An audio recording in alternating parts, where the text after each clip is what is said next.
इतिहास की कुछ अनोखी और अजीब घटनाएं जो आपको भी हैरान कर देंगी। नंबर 1, 1830s से 40s के दौरान पोलैंड अपनी इंडिपेंडेंस के लिए स्ट्रगल कर रहा था। उस वक्त पोलैंड की पावर रशियन एम्पायर के पास थी, लेकिन पॉलिश लोग चाहते थे कि उनका अपना कॉन्स्टिट्यूशन और आजादी हो। इसीलिए पॉलिश लोगों ने 1830 में रशियन एम्पायर के खिलाफ विरोध किया, लेकिन ये विरोध नाकाम रहा। इसके बाद पोलैंड पर रशियन कंट्रोल और ज्यादा स्ट्रॉन्ग हो गया।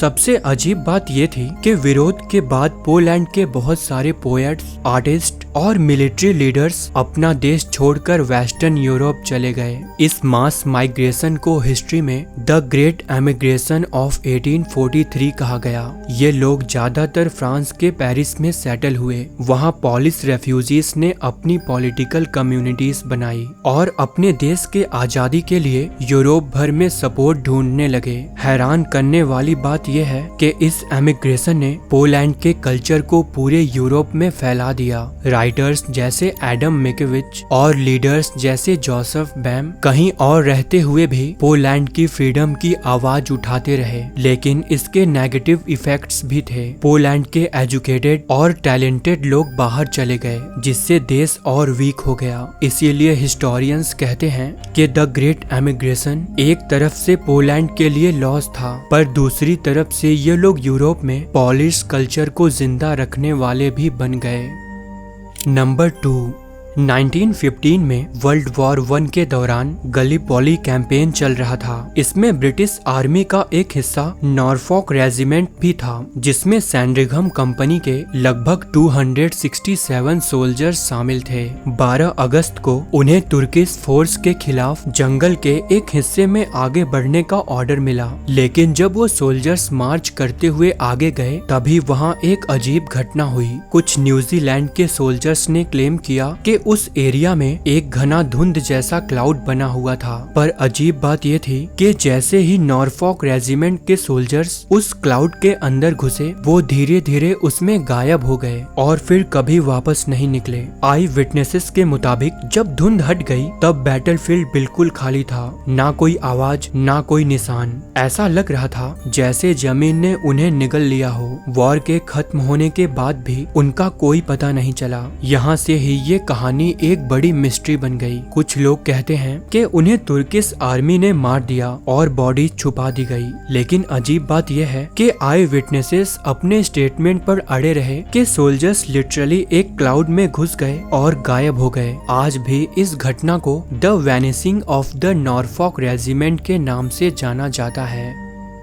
नंबर 3, कैलिफोर्निया के सेक्वाया नेशनल पार्क में एक जाइंट सेक्वाया ट्री था, जिसे लोग मार्क ट्वेन ट्री कहते थे। ये ट्री इतना बड़ा था कि उसका डायामीटर 4.5 मीटर यानी लगभग 12 फीट था। इस ट्री की उम्र लगभग 1341 साल मानी जाती है। मतलब जब ये ट्री उगना शुरू हुआ था तब यूरोप में डार्क एज चल रहा था और दुनिया बिल्कुल अलग थी। लेकिन 1891 में लोगों ने इस जाइंट ट्री को गिराने का फैसला किया। उन्होंने आरी और कुल्हाड़ी का यूज करके इस जाइंट ट्री को गिरा दिया। वर्कर्स को इसे काटने में लगभग 13 दिन लग गए। सबसे अजीब बात ये थी कि वो लोग उस ट्री को टिम्बर के लिए नहीं काट रहे थे, बल्कि सिर्फ इसलिए कि उसके बड़े बड़े स्लाइसेस कट करके म्यूजियम में भेजा जा सके। उसका एक पूरा स्लाइस अमेरिका के न्यूयॉर्क और लंदन के म्यूजियम में भेजा गया। वहाँ उन स्लाइसेस को डिस्प्ले करके लोगों को ये बताया जाता था कि एक ट्री कितना एंशिएंट हो सकता है। लेकिन हैरानी की बात यह है कि इस प्रक्रिया में एक जीता जागता 1000 साल पुराना जाइंट ट्री परमानेंटली खत्म हो गया।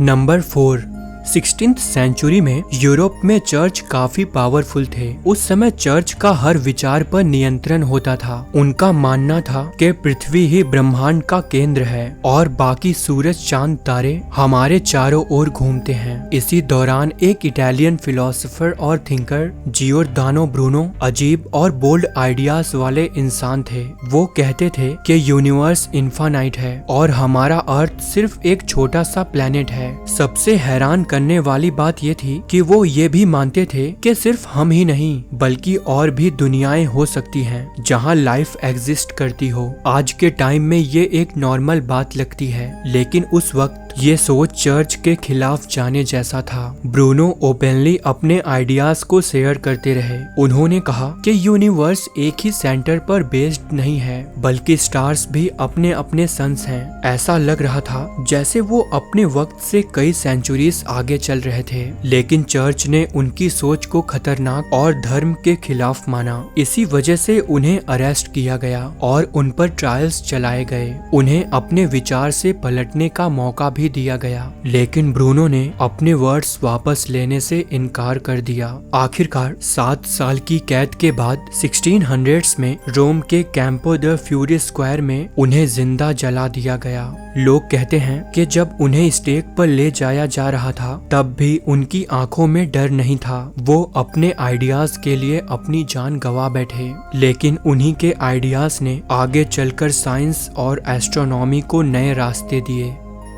नंबर 5, 1940s में जब नाजी जर्मन्स ने पोलैंड पर कब्जा किया था तब वार्सो सिटी में एक गेटो बनाया गया जहां लाखों यहूदी फैमिलीज को बंद कर दिया गया। वहां भूख, बीमारी और मौत आम बात थी। इसी वक्त एक young social worker Irina Sandler ने फैसला किया कि वो बच्चों की जान बचाएंगे। उन्होंने एक बहुत ही डेयरिंग और रिस्की प्लान बनाया। वो बच्चों को सूटकेस, वुडन बॉक्सेस, एम्बुलेंस के मेडिकल बैग्स और कभी कभी कॉफिन्स तक में छुपाकर गेटो के बाहर ले जाया करती थी। नाजी सोल्जर्स हर जगह थे और पकड़े जाने पर तुरंत मौत मिल सकती थी, लेकिन आयरीना ने बिना डरे अपना मिशन कंटिन्यू रखा। कहा जाता है कि उन्होंने लगभग 2500 जूइश बच्चों की जान बचाई। उन बच्चों को उन्होंने क्रिश्चियन फैमिलीज, ऑर्फनेजेस और कॉन्वेंट्स में छुपा दिया और उनके असली नेम्स एक सीक्रेट जार में लिखकर जमीन के नीचे दबा दिया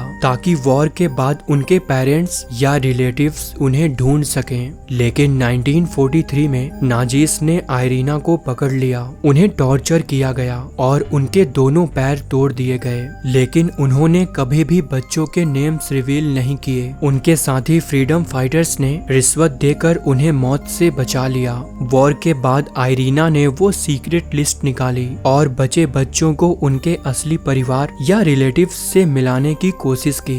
बहुत से बच्चे अपने पेरेंट्स को कभी वापस नहीं मिले क्योंकि उनकी कैंप्स में मौत हो चुकी थी, लेकिन उनकी जिंदगी आयरीना की वजह से बच गई। आज आयरीना सैंडलर को एक साइलेंट हीरो के रूप में याद किया जाता है जिन्होंने इंसानियत के लिए अपनी जान दांव पर लगा दी थी।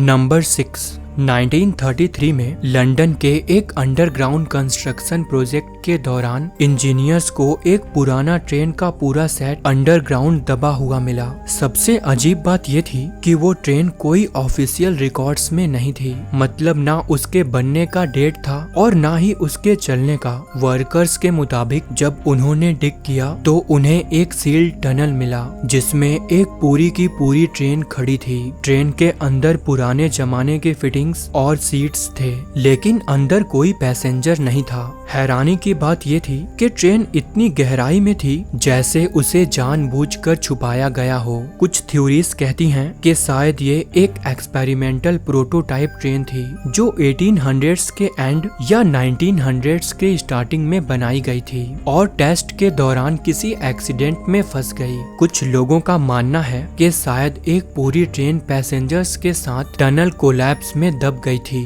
और इस बात को पब्लिक से छुपाया गया। सबसे अजीब बात यह है कि इस ट्रेन के होने का कोई ऑफिशियल रिकॉर्ड लंदन ट्रांसपोर्ट के पास नहीं मिला। मतलब गवर्नमेंट ने या तो इसकी डिटेल्स इरेज कर दी या फिर वो ट्रेन कभी ऑफिशियली एग्जिस्ट ही नहीं करती थी। आज भी इस घटना को लंदन्स लॉस्ट ट्रेन के नाम से जाना जाता है। कुछ लोग इसे सिर्फ एक मिथ कहते हैं, लेकिन जो डिटेल्स 1933 के कंस्ट्रक्शन वर्कर्स ने दी थी उन्होंने इसे एक क्रीपी और अनसॉल्व्ड कहानी बना दिया।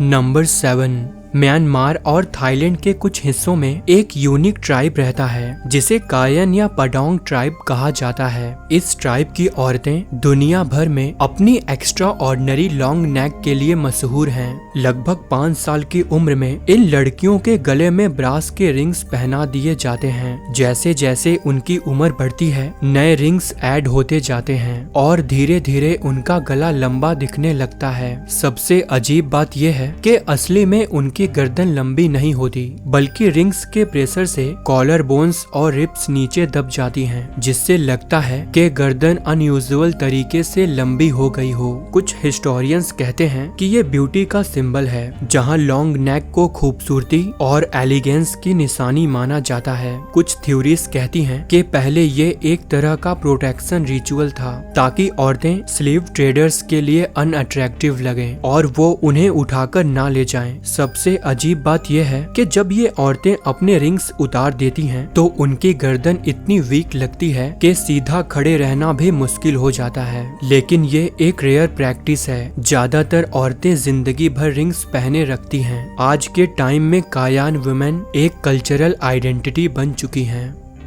दोस्तों, इनमें से कौन सा इंसिडेंट आपको सबसे ज्यादा इंटरेस्टिंग लगा कमेंट में मेंशन जरूर करें। साथ ही वीडियो को लाइक और शेयर करना ना भूलें। मिलते हैं नेक्स्ट वीडियो में। धन्यवाद।